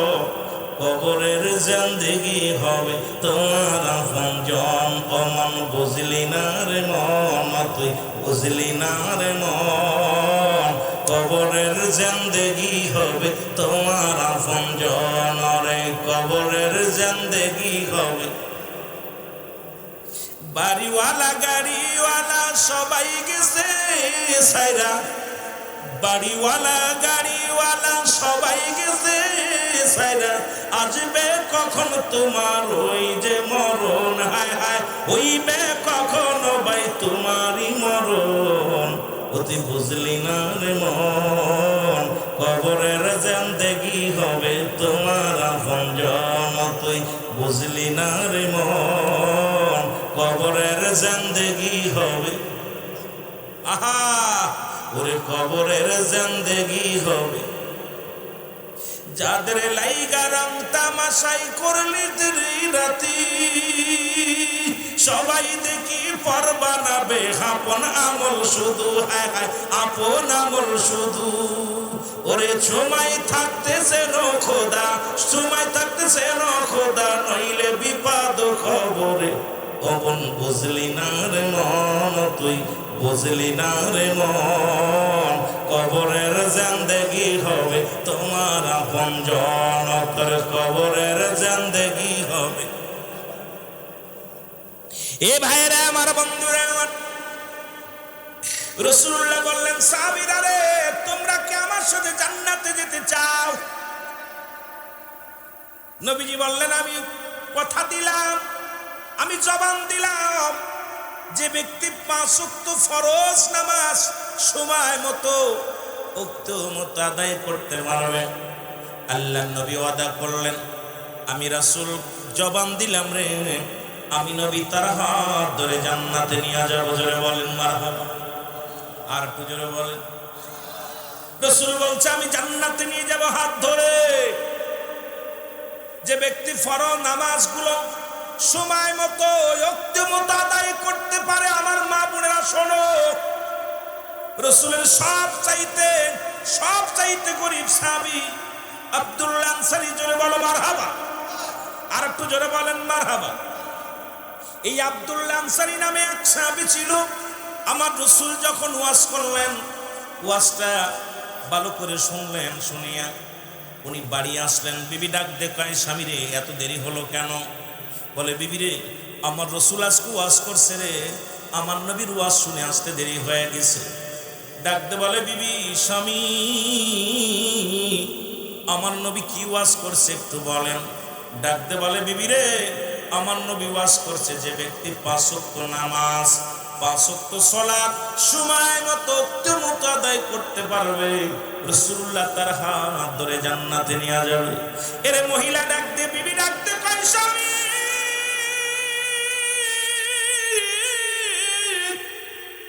জীবনে আপনার কাছে বাড়ি চাই না, গাড়ি চাই না, দুনিয়ার কোনো সম্পদ চাই না, ভালো একটা কাপড় চাই না, ভালো খাবার চাই না। আপনি আমার স্বামী, আমি আপনার বিবি, আপনি আমাকে একটু সুযোগ করে দিবেন, আমিও যেন 5 ওয়াক্ত নামাজ 5 ওয়াক্ত সালাত সময় মতো আদায় করিয়া আপনার সঙ্গে মদিনাওয়ালার সঙ্গে জান্নাতে যেতে পারি। জোরে বলেন মারহাবা। এবার রাসূলের সাহাবী কি করলেন? ওই বিবির সময় দেওয়ার জন্য নামাজ শেষ করে প্রতিনিয়ত সালাম ফিরা মসজিদ থেকে বাইর হয়ে চলে যায়। আমার নবী ডাকতে বলো, আমার সাহাবীরা, আমার আব্দুল্লাহ আনসারী দেখি নামাজ শেষ করে সালাম ফিরা দৌড় দিয়ে চলে যায়। কারণটা কি? বলি ইয়া রাসূলুল্লাহ, ইয়া হাবিবাল্লাহ, হয়তো আনসারী বিবির প্রেমে পড়ছে, না হয় দুনিয়ার কোনো ঝামেলার মধ্যে পড়ছে। আমার রাসূল কয়েন না, আমি নিজে খবর নেব। আমার নবীজি কি করলেন? নিজেই গেলেন, বাড়িতে সালাম দেয়, আসসালামু আলাইকুম ইয়া আহলাল বাইত, আসসালামু আলাইকুম ইয়া আহলাল বাইত। ভিতর থেকে কোনো আওয়াজ আসলেন না, 3 বার সালাম দিলেন। আমার নবীজি গুসা হয়ে মনটা একটু মলিন হলে ফিরে চলে আসলেন, পিছন তাবের উত্তর দেয়, ওয়ালাইকুম আসসালাম ইয়া রাহমাতাল লিল আলামিন, ওয়ালাইকুম আসসালাম ইয়া রাসূলুল্লাহ, ওয়ালাইকুম আসসালাম ইয়া হাবিবাল্লাহ। আল্লাহর নবী কানসারী রে, আমি 3 বার সালাম দিলাম, তুমিও 3 বার উত্তর দিলা, তার মানে আর বুঝতে বাকি নাই তুমি কি করেছিলে। তুমি সালাম কানে শুনেছিলে, উত্তর দাও নাই। আনসারী বলে, ইয়া রাসূলুল্লাহ, ইয়া হাবিবাল্লাহ, আমি কেন উত্তর দিই না, এর জবাব আমি কেমনে করে দিব আপনারে? ইয়া রাসূলুল্লাহ, ইয়া হাবিবাল্লাহ, নবী গো, যখন আপনি আমার সালাম দিয়েছিলেন কেন উত্তর দিই নাই? যদি জানতে চান আপনি আমার বাড়িতে চলেন। রাসূল বললেন চলো যাই। রাসূল তখন রওনা দিয়ে চলে আসলেন। এবার ঘরের দরজা যখন খুলে দিলেন, নবীজি তাকায় দেখে রে, ঘরের ভিতরে বিশাল একটা গর্ত খোঁড়া আছে। আল্লাহর নবী তাকায় বলে, আনসারী কারণটা কি? এই ঘরের ভিতরে এত বড় গর্ত খোঁড়া কেন? বলে, ইয়া রাসূলুল্লাহ, ইয়া হাবিবাল্লাহ, যখন আপনি আমাকে সালাম দিয়েছিলেন তখন আমি এই গর্তের মধ্যে উলঙ্গ অবস্থায় বসেছিলাম, আমার পণ্যের ভিতরে কোনো কাপড় ছিল না। রাসূল বলে, কি শুনাইলা রে আনসারী? বলে, ইয়া রাসূলুল্লাহ, ইয়া হাবিবাল্লাহ, আমরা স্বামী স্ত্রী মিলে 2 জন মিলে একখানা কাপড় যখন মসজিদে আজান পড়ে যায় তখন ওই কাপড়টা পরে আমি মসজিদে চলে যাই, আমার বিবি উলঙ্গ হয়ে গর্তের মধ্যে বয়া থাকে, গায়ের মধ্যে কোনো পোশাক থাকে না। ও যুবক, এ সাতক্ষীরার যুবকেরা, গভীর বড় যুবক, আমার নবীজির চোখ দিয়া তত্তর করে পানি ছেড়ে দিলে। আল্লাহর নবী বলে, যুবক রে তুমি কি শোনাও? বলি, ইয়া রাসূলুল্লাহ, ইয়া হাবিবাল্লাহ, আবার নামাজ শেষ করে বাড়িতে ফিরে আমি গর্তের মধ্যে প্রবেশ করি, আমার কাপড়টা খুলে আমার বিবিরে দিই, আমার বিবি ওযু করে সুন্দর রূপে নামাজে দাঁড়ায় যায়, যার কারণে আমি আপনার সালামের জবাব দিতে পারি নাই। আল্লাহর নবী বলেন, আনসারী তুমি কি শুনাইলা? বলি, ইয়া রাসূলুল্লাহ, ইয়া হাবিবাল্লাহ, আপনি যেদিন ওয়াজ করলেন যে ব্যক্তি 5 ওয়াক্ত নামাজ, যে ব্যক্তি 5 ওয়াক্ত সালাত সময় মতো আদায় করতে পারবে, আপনি তার হাত ধরে জান্নাতে নিয়ে যাবেন। এই ওয়াজটা আমি এসে আমার বাড়িতে করি, আমার বিবির শোনায়। আমার বিবি আমার কাছে দাবি করছে, স্বামী জীবনে ভালো কাপড় চাই না, বাড়ি চাই না, গাড়ি চাই না, একটু সুযোগ আমারে করে দিবেন, আমিও যেন 5 ওয়াক্ত সালাত আদায় করতে পারি। ইয়া রাসূলুল্লাহ, ইয়া হাবিবাল্লাহ, আমার এমন কোনো সম্বল নাই, এমন কোন টাকা পয়সা নাই যে আমি 2টা কাপড় কিনবো, কারণ আমি অভাবী মানুষ, অভাবগ্রস্ত মানুষ। ইয়া রাসূলুল্লাহ, গরীব মানুষ, এক কাপড়ে দুজন মিলে নামাজ পড়ি, এই কারণে সালাম ফিরে ধরে আসি। আমার নবী ডাক দেখে, আনসারী আয় আয় আমার বুকে আয়, আমি নবী কথা দিলাম রে, ইয়াউমুল কিয়ামতের ময়দানে তোদের স্বামী স্ত্রী দুজনকে আমি নবী হাত ধরে জান্নাতে নিয়ে যাব। আমার ভাইরা, আমার বন্ধুরা, আমার আজকে মুসলমান এই কেশা বাইতুল আমান এলাকার মধ্যে এমন কোন গরিব নাই, এই সাতক্ষীরার জমিনে এমন কোন গরিব নাই যার এক টুকরা কাপড় আছে, এরপরও যদি নামাজ ছেড়ে দেয়, আমার আল্লাহ রাব্বুল আলামিন যদি নামাজের হিসাবটা ধরে, খোদার কসম করে বলি বাঁচা সম্ভব নয়। কারণ নবীর সাহাবীরা নামাজের প্রতি কত গুরুত্ব ছিল, রাসূলুল্লাহ নামাজের প্রতি কত গুরুত্ব দিয়েছে। নবীর কাছে 1 নাম্বার প্রিয় ছিল নামাজ, রাসূলের কাছে 1 নাম্বার প্রিয় ছিল নামাজ। যারা নবীর উম্মত বলে দাবি করেন, আপনাকে নামাজ অবশ্যই ভালোবাসতে হবে, কারণ নামাজের প্রতি আপনার মহব্বত নাই, নামাজের প্রতি আপনার গুরুত্ব নয়, রাসূলের উম্মত বলে আপনি দাবি করতে পারবেন না। আপনি খ্রিস্টান ধর্মের অবলম্বন করেন, দুঃখ নাই। বৌদ্ধ ধর্মের, মুসলমান বৌদ্ধ ধর্মের মধ্যে চলে যান, দুঃখ নাই। হিন্দু ধর্ম অবলম্বন করেন, কোনো দুঃখ নাই। ইসলামের মধ্যে থাকতে হলে অবশ্যই নামাজের গুরুত্ব দেওয়া লাগবে। ধরে বলেন ঠিক কিনা? যিনি আপনার আমার নবী রাহমাতুল আলামিন, উনি নামাজের প্রতি এত গুরুত্ব দিছে। ও যুবক, আমার নবী নিজেই 1 নাম্বার নবীর কাছে পেয়েছিল নামাজ, 2 নাম্বার রাসূলুল্লাহর কাছে পেয়েছিল। এই দুনিয়ার মধ্যে মুসলমান, এই দুনিয়ার মধ্যে তার উম্মতগণ, আজকে আপনি যদি নবীর উম্মত, যদি নবীজি উম্মতকে ভালোবাসতেন, আপনি এক মুসলমান হয়ে আরেক মুসলমানের বিরুদ্ধে মিথ্যা মামলা দিতে পারেন না, এক মুসলমান হয়ে আরেক মুসলমানকে পিটায় মারতে পারেন না। আজকে বাংলা নয়, সারা পৃথিবীর মধ্যে দেখি মুসলমানের হাতে মুসলমানের রক্ত ঝরে।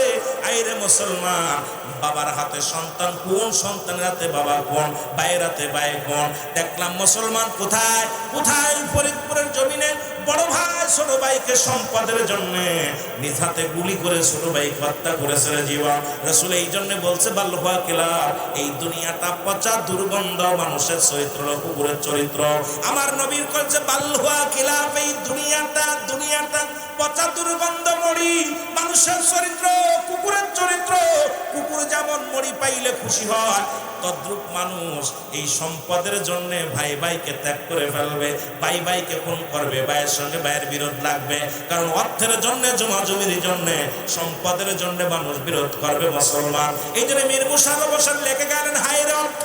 মীর মুশাররফ হোসেন বিশাল সিন্ধু লিখলেন, উনি লিখতে যে একটা কবিতা লিখলেন, হায়রে অর্থ, অর্থ নাতের মূল। আজ অর্থের কারণে ভাই ভাই মুসলমান সম্পর্ক কি হলো, ভাইয়ের সঙ্গে ভাইয়ের মিল নাই।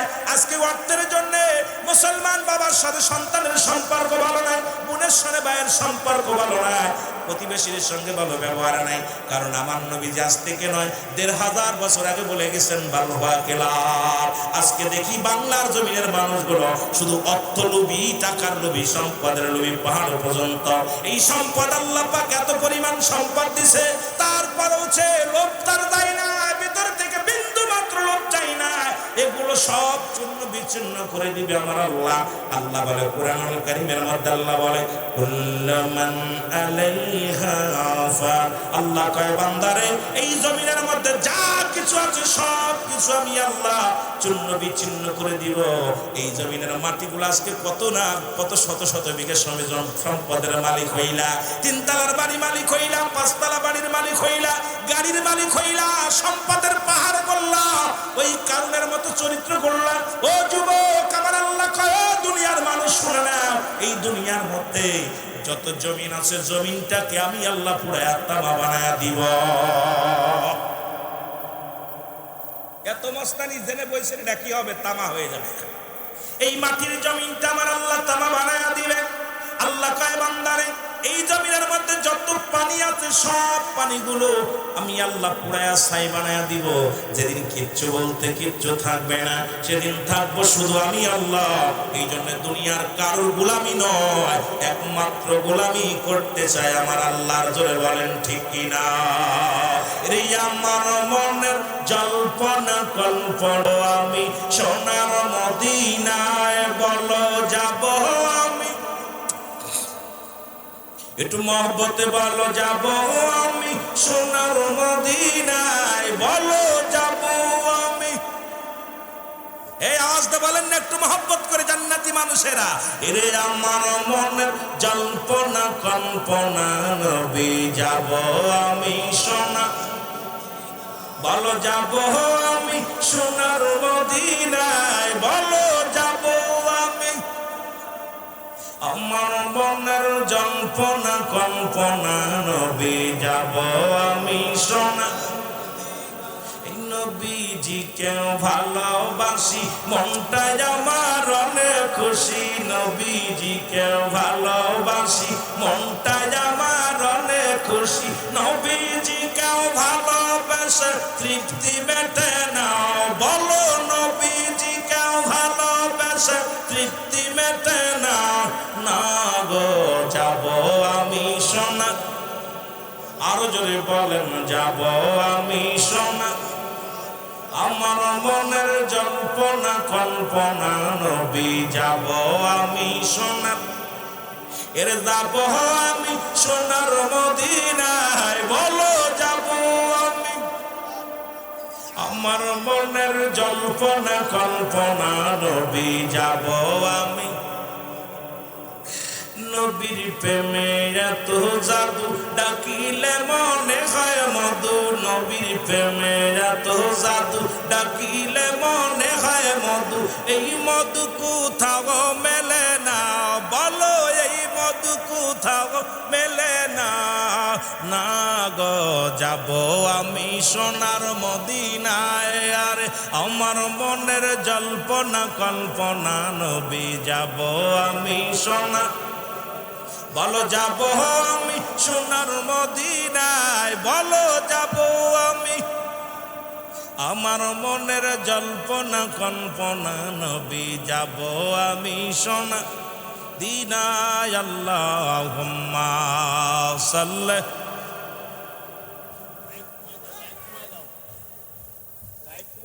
মাওলানা মুহাম্মাদ আলা আলি সাইয়্যিদিনা।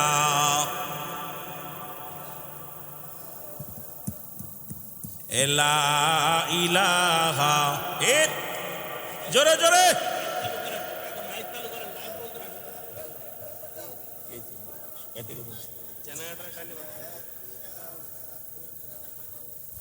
আরো জোরে লা ইলাহা,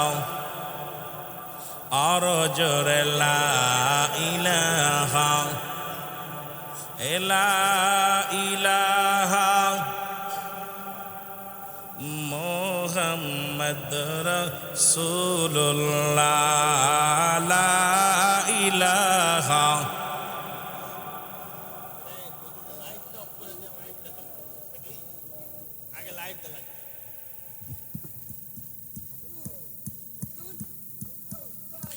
লা ইলাহা আরজুর লা ইলাহা লা মুহাম্মদ রাসূলুল্লাহ সাল্লাল্লাহু আলাইহি ওয়াসাল্লাম। মহব্বতের সঙ্গে দুরূদ শরীফ পড়ুন। আল্লাহুম্মা সাইয়্যিদিনা